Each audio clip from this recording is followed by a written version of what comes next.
Shalom, soyez tous salués dans le puissant nom de notre Seigneur Jésus. Comme je le dis toujours, c'est le nom qui a été donné au-dessus de tout nom et c'est qu'à ce nom que l'on peut être sauvé.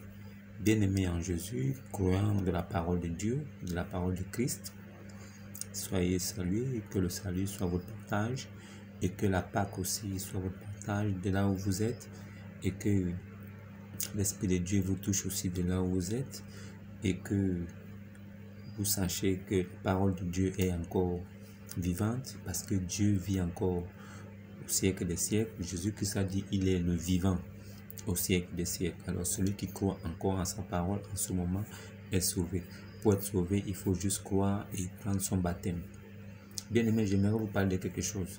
En fait, j'aimerais vous parler de quelque chose qui concerne notre Seigneur Jésus et qui fait que nous pouvons dire aujourd'hui avec assurance que c'est le grand Dieu Tout-Puissant qui est venu sur la terre. Alors, ceux qui sont mécréants, qui ne croient pas en ça, ils sont déjà condamnés. Le but des apôtres, de ceux qui viennent de la part de Jésus, n'est pas de convaincre, mais c'est d'arroser les graines. La parole est comme de l'eau qui tombe sur les graines. Alors, chaque graine ayant reçu de l'eau pousse et sa vraie nature se dévoile. Ce qui signifie que si moi je prêche, si moi je parle de Jésus, ceux qui écoutent et qui mettent foi et qui disent Amen sont semences de Dieu. Alors la parole vient seulement pour révéler la nature des gens. La parole ne vient pas pour changer la nature des gens, non, mais plutôt pour révéler la nature des gens. Alors ceux qui contestent ce que je dis, sans apporter des versets bibliques pour le contredire, mais si ils savent en eux-mêmes que ce que je dis et écrit est fondé, alors ils sont dans le blasphème, alors ils sont coupables d'un péché éternel. Ce problème-là, ils régleront ça avec Christ. Mais moi, je ne fais que vous annoncer la bonne nouvelle. Et le plus important, c'est que vous compreniez. Bien aimé, la loi avait été donnée à Moïse. La loi ne pouvait sauver personne, puisque même au temps de la loi, les hommes péchaient toujours. La loi de Dieu était au devant des gens, des personnes, mais ils péchaient. Voilà. Et cela a duré assez longtemps.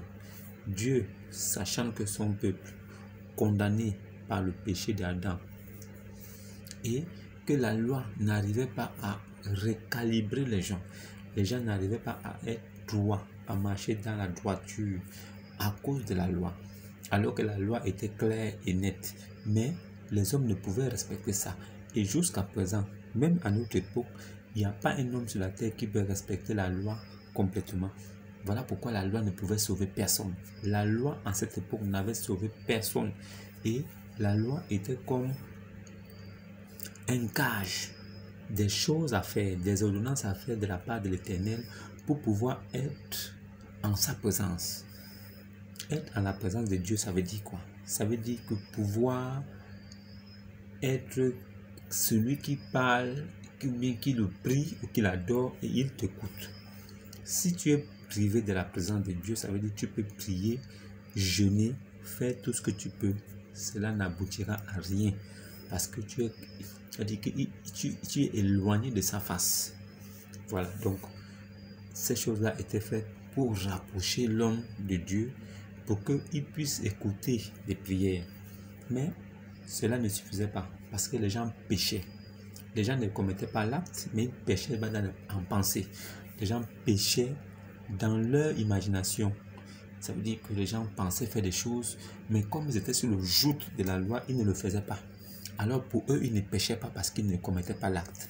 Mais, alors, Dieu a dit de la bouche de ses prophètes qu'il viendra lui-même. Il a dit à son peuple, prenez courage, calmez-vous, prenez patience. Moi, Dieu, j'ai écouté, j'ai vu ce que vous attendez. Je viendrai moi-même et je vais vous sauver. Alors, je mettrai des signes pour que vous sachiez que je suis venu. Je guérirai les malades. Je redonnerai la vue aux aveugles. Les boiteux sauteront comme des cerfs. Je ressusciterai les morts. la bonne nouvelle sera annoncée aux pauvres en esprit. Alors, vous saurez que je suis là. Alors, mais avant de venir, il avait dit qu'il devait envoyer la voix de celui qui crie dans le désert. Celui qui crie dans le désert, Jean-Baptiste, appelé par les musulmans Yahya. Alors Jean-Baptiste devait venir aplanir le chemin de l'Éternel et préparer la venue de celui qui est plus grand que lui et qui existe avant lui. Jean-Baptiste a dit que celui qui arrive après moi, là, je ne suis même pas digne de délier la courroie de ses souliers. Il existe avant moi. Moi, je le précède pour préparer le chemin. Alors, voilà pourquoi Jean-Baptiste baptisait du baptême de la repentance, disant aux gens de croire en celui qui devait venir après lui. Le baptême de Jean était un baptême d'intronisation, de conduite. Ça veut dire que c'était un baptême qui préparait à recevoir la vie éternelle qui arrivait. Alors, Dieu lui-même, il est arrivé. Les hommes attendaient un roi sur un cheval avec une épée et tout le reste. Alors, il est venu de façon à ne pas attirer les regards. Il s'est rendu semblable à un serviteur. Mais avant de se rendre semblable à un serviteur, alors il dit de la bouche de ses prophètes que la Vierge tombera enceinte. Pour que les gens sachent que je suis déjà là, la Vierge tombera enceinte et elle enfantera un fils. Ce fils-là sera le roi des Juifs. On l'appellera Père éternel, Dieu tout-puissant, conseiller. Pourquoi un enfant qui n'est même pas encore né, on l'appelle déjà un fils nous est né? On l'appellera Dieu tout-puissant. Comment peut-on appeler un fils Dieu tout-puissant? Alors c'était des signes que Dieu avait plantés pour que ceux qui avaient une boussole assez aiguisée pouvaient voir à travers ces signes que le grand Dieu tout-puissant se déplaçait. Voilà pourquoi lui-même, Jésus-Christ, il a dit que vous verrez bientôt des anges descendre et monter. Pourquoi? Parce que le grand Dieu tout-puissant a déménagé. Il est quitté dans les lieux célestes. Il est quitté dans l'éternité. Il est quitté dans la lumière pour se rendre dans le monde de sa créature. Alors, il vient dans le monde où il a établi sa créature à son image comme roi de cette terre. Alors, lui vient, il se rend semblable à un homme. Il ne vient pas de façon à attirer les regards, mais il vient et les signes qu'il avait prédits s'appliquent.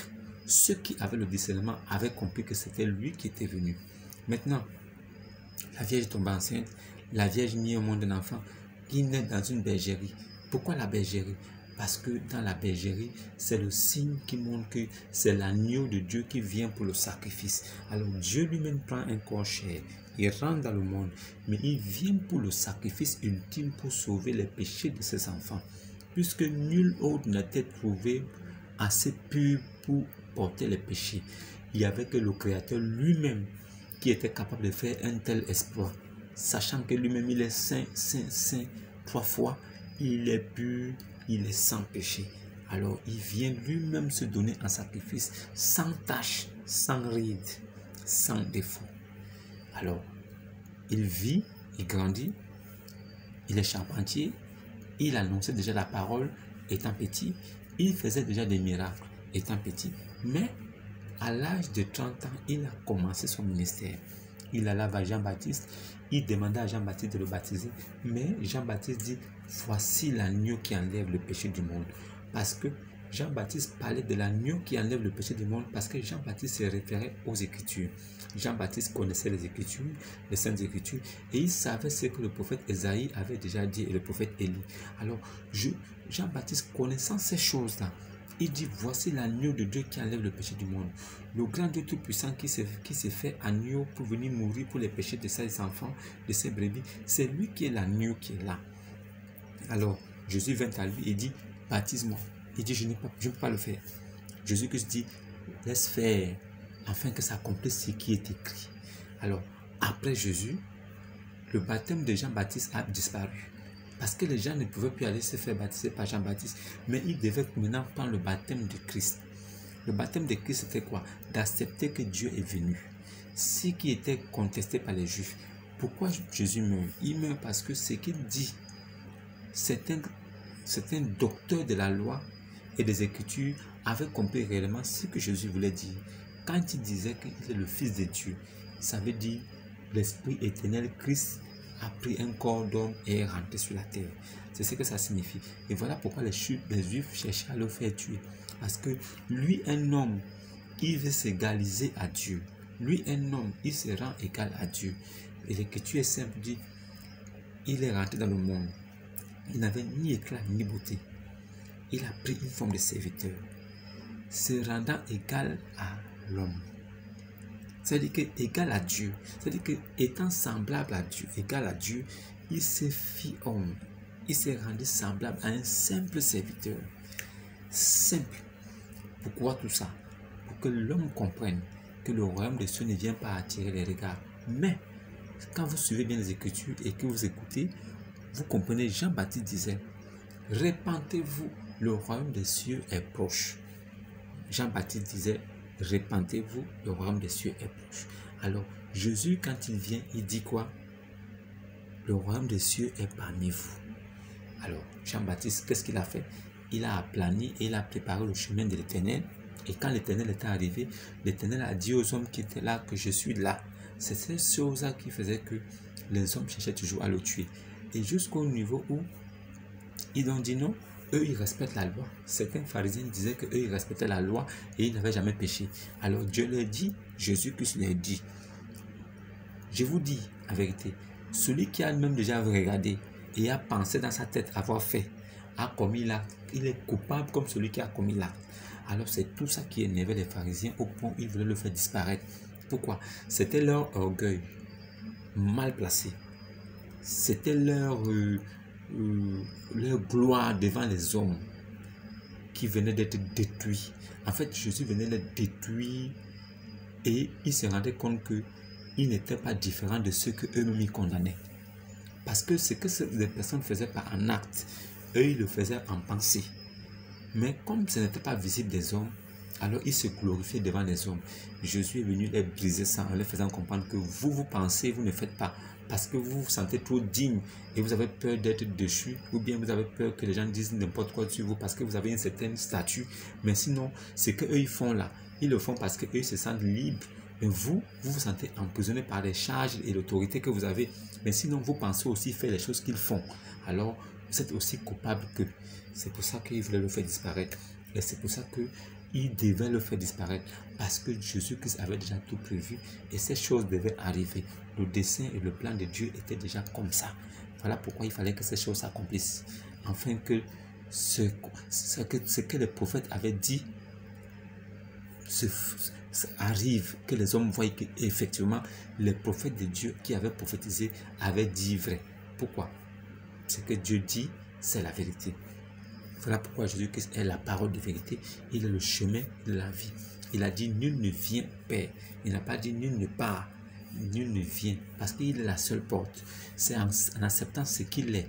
C'est en croyant ce qu'il a fait pour toi. Et en acceptant ce qu'il est. Et aussi en acceptant pourquoi il est venu. Et qui est venu que tu ne peux qu'être sauvé. Le sauvetage d'un homme ne peut qu'arriver dans le nom puissant de Jésus. Si tu ne crois pas en Jésus, tu es condamné.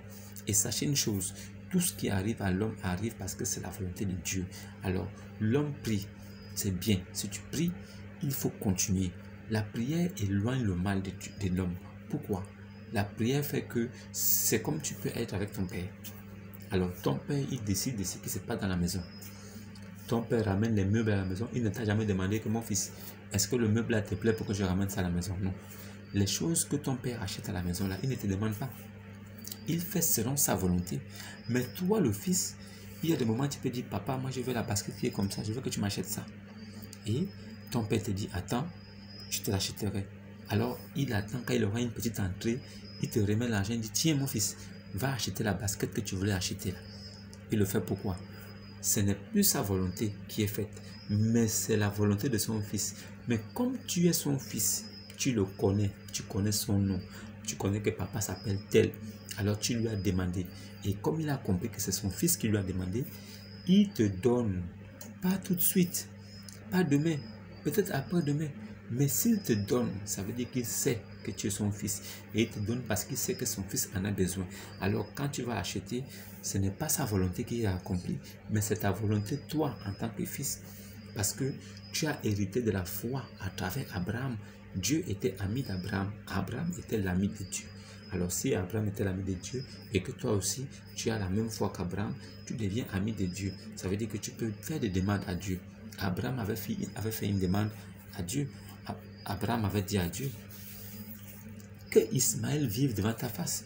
Parce que le plan de Dieu n'était pas qu'Ismaël vive devant la face d'Abraham. Ismaël n'était pas dans le plan de Dieu. Mais la demande d'Abraham fut entendue. Et c'est là où Dieu dit que quant à Ismaël, je t'ai exaucé. C'est-à-dire que Dieu a compris ce que Abraham désirait dans son cœur.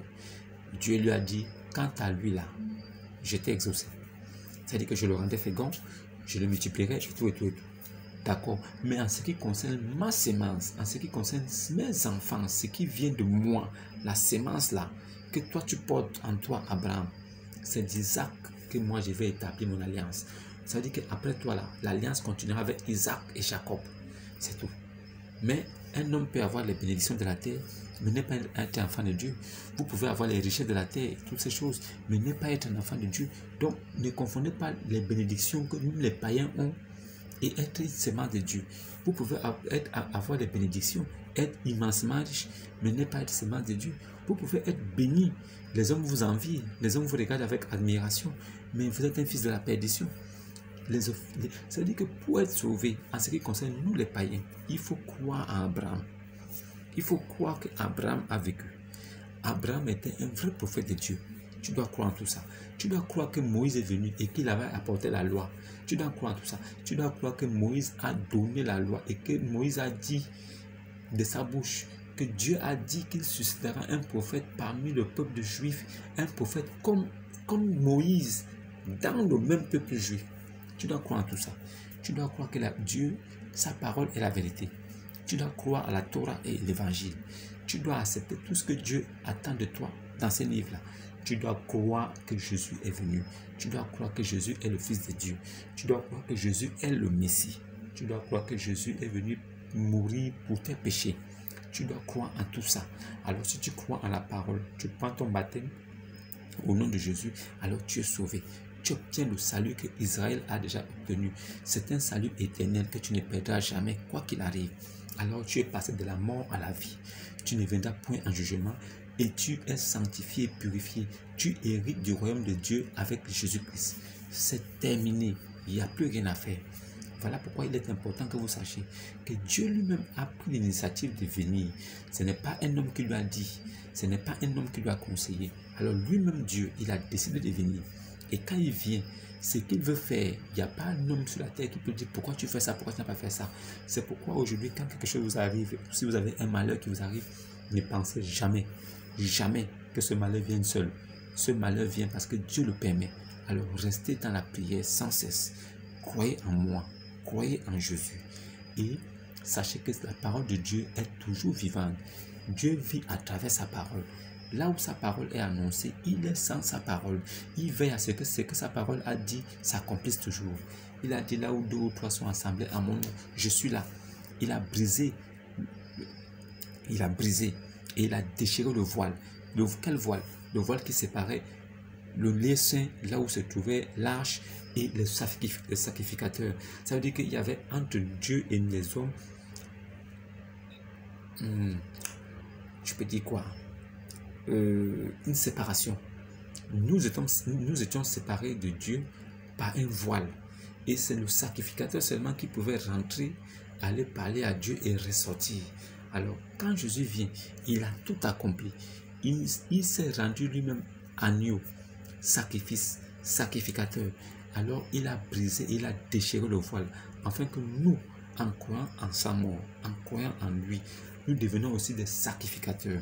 Ça veut dire que nous sommes capables aujourd'hui de parler directement avec lui. Mais il faut d'abord au préalable avoir cru en Jésus. Avoir cru en sa parole, que sa parole est la vérité. Avoir accepté de prendre le baptême en son nom de Jésus. Il faut croire en ça.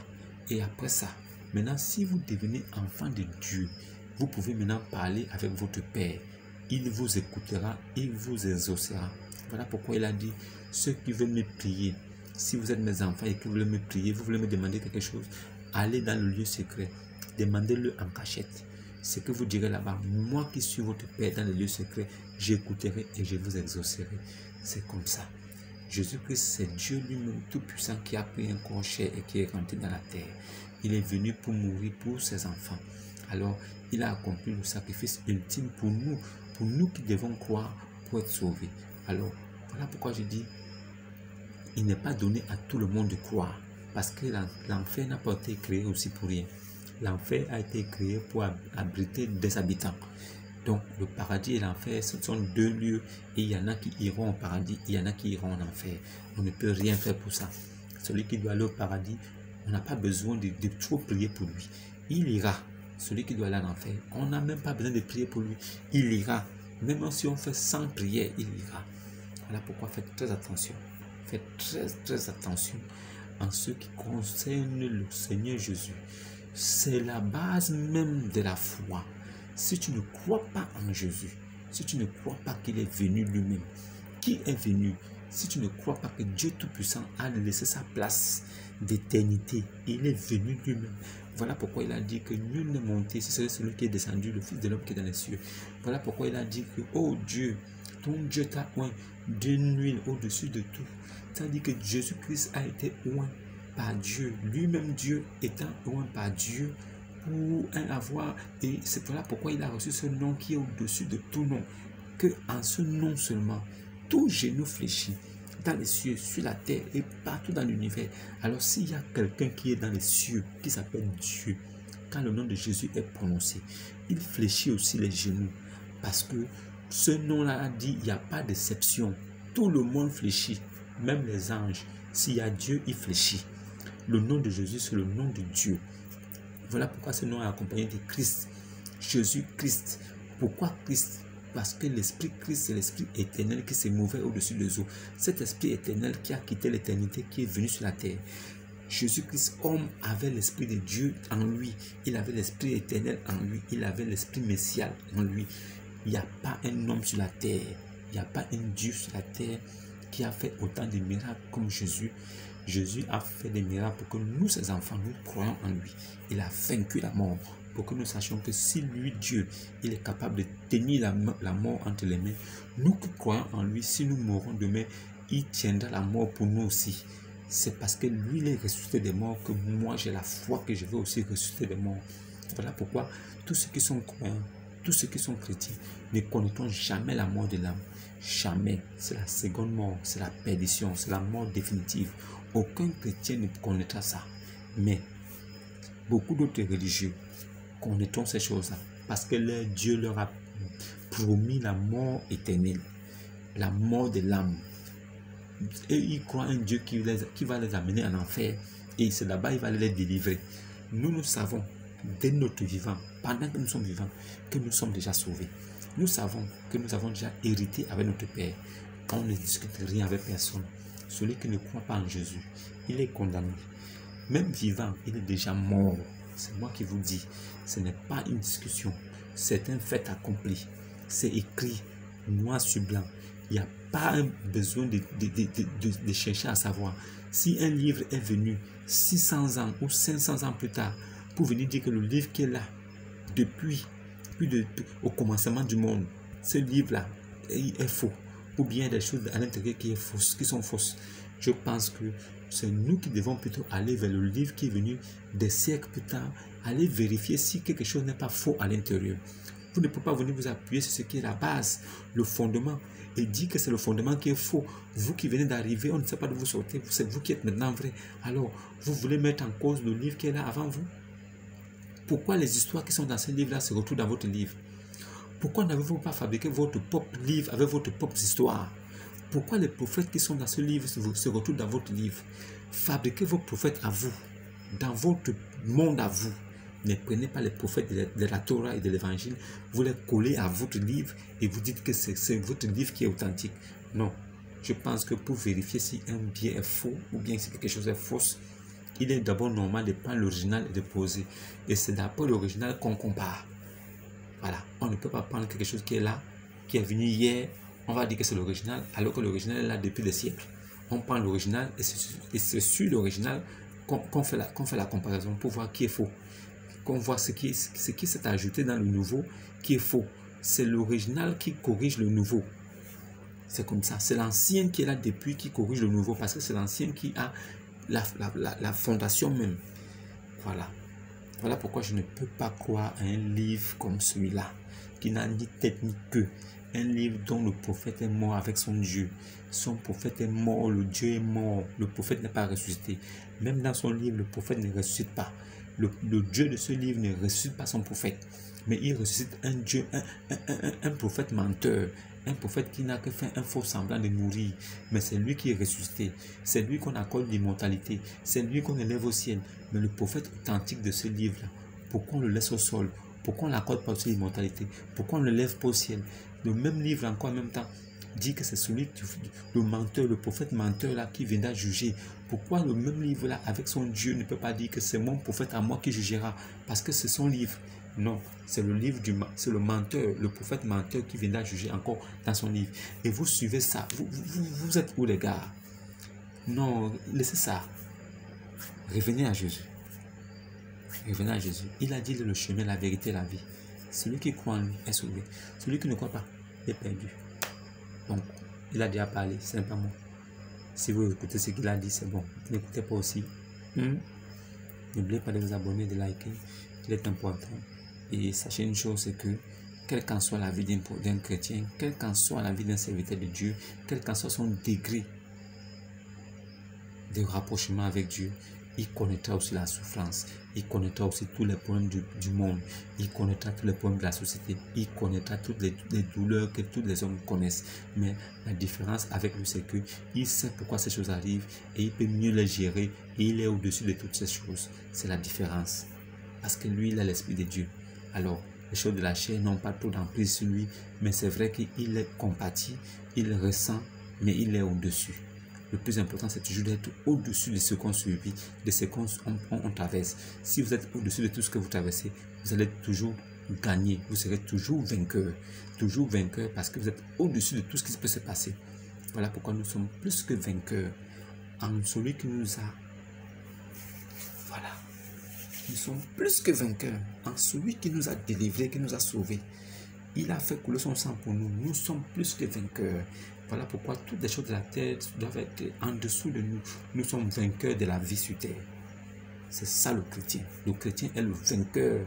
Il est plus que vainqueur des choses charnelles. Il est plus que vainqueur des choses de la société. Il est plus que vainqueur des choses de cette terre. Il est le vainqueur par excellence. Parce que lui, il incarne la réussite de Dieu. Il incarne la réussite de Dieu, de l'homme sur la terre. Il incarne le petit Dieu, le petit Christ. Voilà pourquoi je dis il n'y a pas beaucoup de chrétiens sur la terre. Vous n'allez pas croire ce que je vous dis, mais c'est la vérité. Il n'y a pas beaucoup de chrétiens sur la terre. Ces choses doivent être connues. C'est des choses qu'un chrétien médite. Il a ça en lui. Shalom, bonne nuit. Que Jésus-Christ vous visite. Que le salut rentre chez vous et vous touche. Vous qui regardez ces vidéos-là et qui avez l'impression que vous êtes dans Alice au pays des merveilles. Que l'Esprit de Dieu vous touche et que vous écoutiez sa parole et que vous reveniez, vous qui êtes sémence. Maintenant, ceux qui ne sont pas sémence là, passez votre route. Dieu ne peut rien faire pour vous. Dieu lui-même il a déjà fini avec vous. Donc moi, il veut faire quoi? Moi, je viens de sa part. Vous pensez qu'il veut venir dire que non, je viens de sa part, je suis capable de changer les choses. Je ne peux rien changer, je ne suis qu'un mortel, comme vous. Je vous dis seulement ce que j'ai entendu et ce que je sais, et ce qui est écrit, et ce qui est authentique. C'est ce que je vous dis, la vérité. Maintenant, après là, si vous changez là, c'est bien. Vous ne changez pas.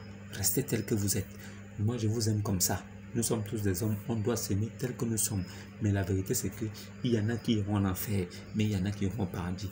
Ça ne dépend pas de vous. Ça dépend de Dieu. C'est Dieu qui a décidé ça depuis la fondation du monde. Alors, ne faites pas des efforts. Écoutez seulement. Si c'est pour vous là, si vous êtes destiné là, vous allez venir. Si vous n'êtes pas destiné aussi, vous ne viendrez pas. Et vous ne saurez même pas que vous n'êtes pas venu. Parce que c'est comme ça. Les choses doivent se faire pour qu'à la dernière minute, vous dites, ah, si j'avais su. Ah, si j'avais compris. Wow. si j'avais compris, si j'avais su. Cela vient toujours trop tard. Bonne nuit.